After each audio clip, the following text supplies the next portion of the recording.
You see, Peter was saying to people, prepare your minds for action, because at any moment, Jesus could be coming back. See, this isn't some, look busy, Jesus is coming type of thing. This was on that amazing day, I want to hear, well done, my good and faithful servant type of thing. This is the kind of life he was telling them, prepare yourself for. Get your minds off of this. Look to that day instead. You see, on that day, let's be real honest here. There's really going to be two types of people. On that day, there's going to be those who see Jesus and just freak out. Best day of your life. This is what you've been living your life for. Right? I always try to think of what's it going to be like when I see Jesus. You know what I mean? And the song, I Can Only Imagine. When I imagine it, I don't know if this is unholy to say anything, but I think everybody's going to have their own personal handshake with Jesus. Give some dad, snap it out. That's mine. You guys can pick your own. Whatever you guys do. But I love to think about it. That's my Jesus. I've been waiting this whole time. Really, I know what's going to happen. I'm going to do the exact same thing that every prophet ever did, or that John, when he wrote Revelation, did. I'm going to fall face down, and I'm going to melt in his presence. It says that they fell face down as if they were dead. All right, that's just the kind of overwhelming day that we're talking about. You see, but to think about that day, that gives me strength for today. That excites me. It keeps me awake at night. That gives me power and it gives me purpose for the life I'm living today because I focus on that. You see, but there's the other side to it also. I get excited, but I also have another emotion that comes up. Because I look at those in my life that are going to have that oh no moment when they see Jesus. Those I know who will instantly realize that they've wasted the only life that they ever got. Those who will hear, away from me, you evildoers, for I never knew you. This keeps me awake at nights too. This gives me purpose in my life. Are you beginning to see why Peter says, don't look to today. See life through that day. You know what I mean? And not some, God's just saying, suck it up and move on. Yeah, life kind of stinks today. Yeah, you lost your job. Yeah, just move on. It'll get better. That's not what God is saying here. God's not saying ignore the life that's going on around you. What he's saying is what happens on that day is more important than what happens on this day. Check out how Paul says it in 2 Corinthians 4:17. He kind of says, for our light and momentary troubles are achieving for us an eternal glory that far outweighs them all. You see, Paul understood it. These guys right now are on separate ends of the known world. All right? Paul is somewhere out in Greece. Peter is out in Asia. That's pretty much the ends of the world as far as they were concerned.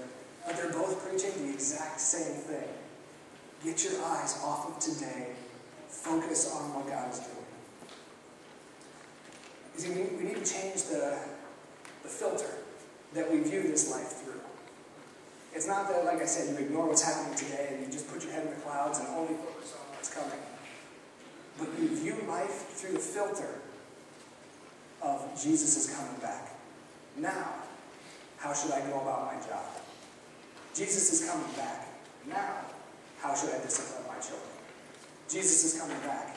Now, what should I do with my finances? You see how it is? It's not ignoring it.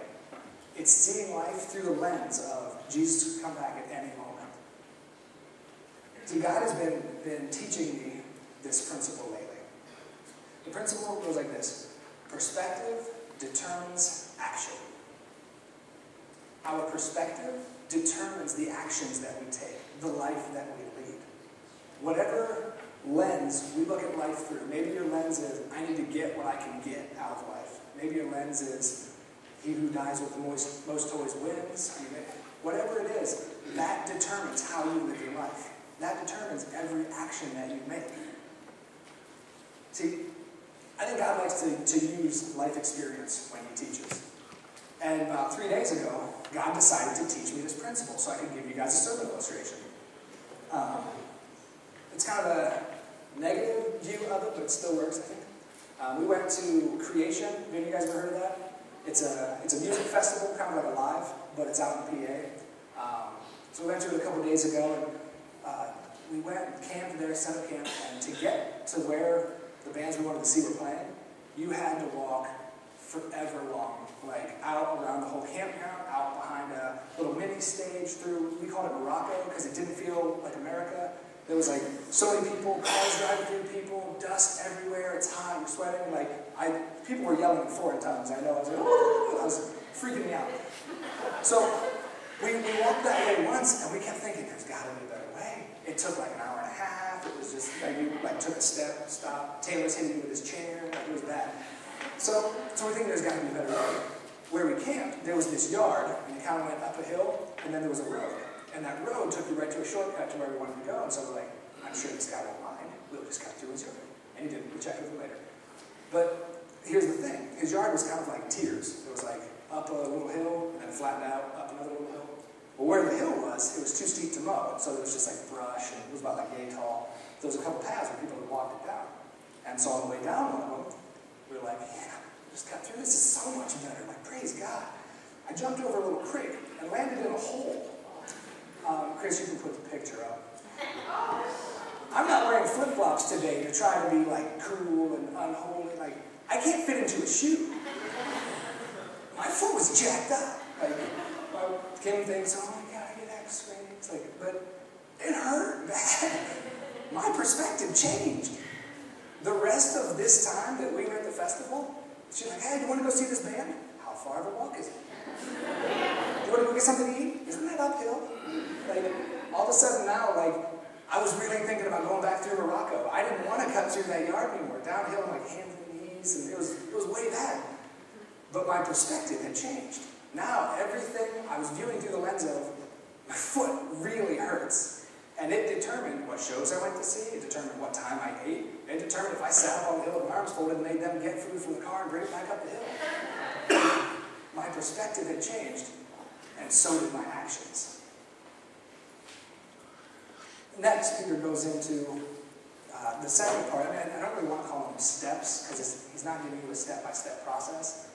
He's kind of just talking about the natural evolution of this. As we change the way we think, as we change our perspective, then our actions will change.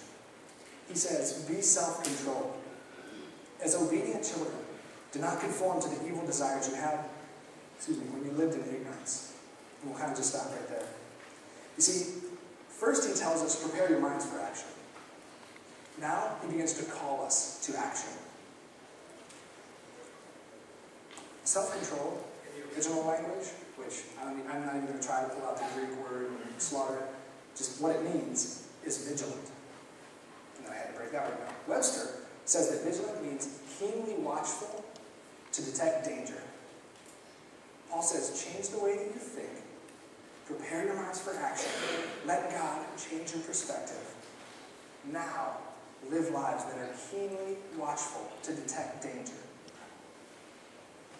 You see, since we put our hope in the glory of Jesus Christ that could be revealed at any moment, now we live vigilant, watchful lives in anticipation of that day. Last week, when Tim came up here and shared, I thought he did a great job. An illustration that he used was kind of how in life we kind of get stuck in the slow lane at times. And in the slow lane, if you're anything like me, you hate the slow lane. There's frustration, there's anxiety. You're just like, you want to scream. Like, I have a problem with road rage. The more I think about this, I haven't acted on it yet, but I think it's just a matter of time.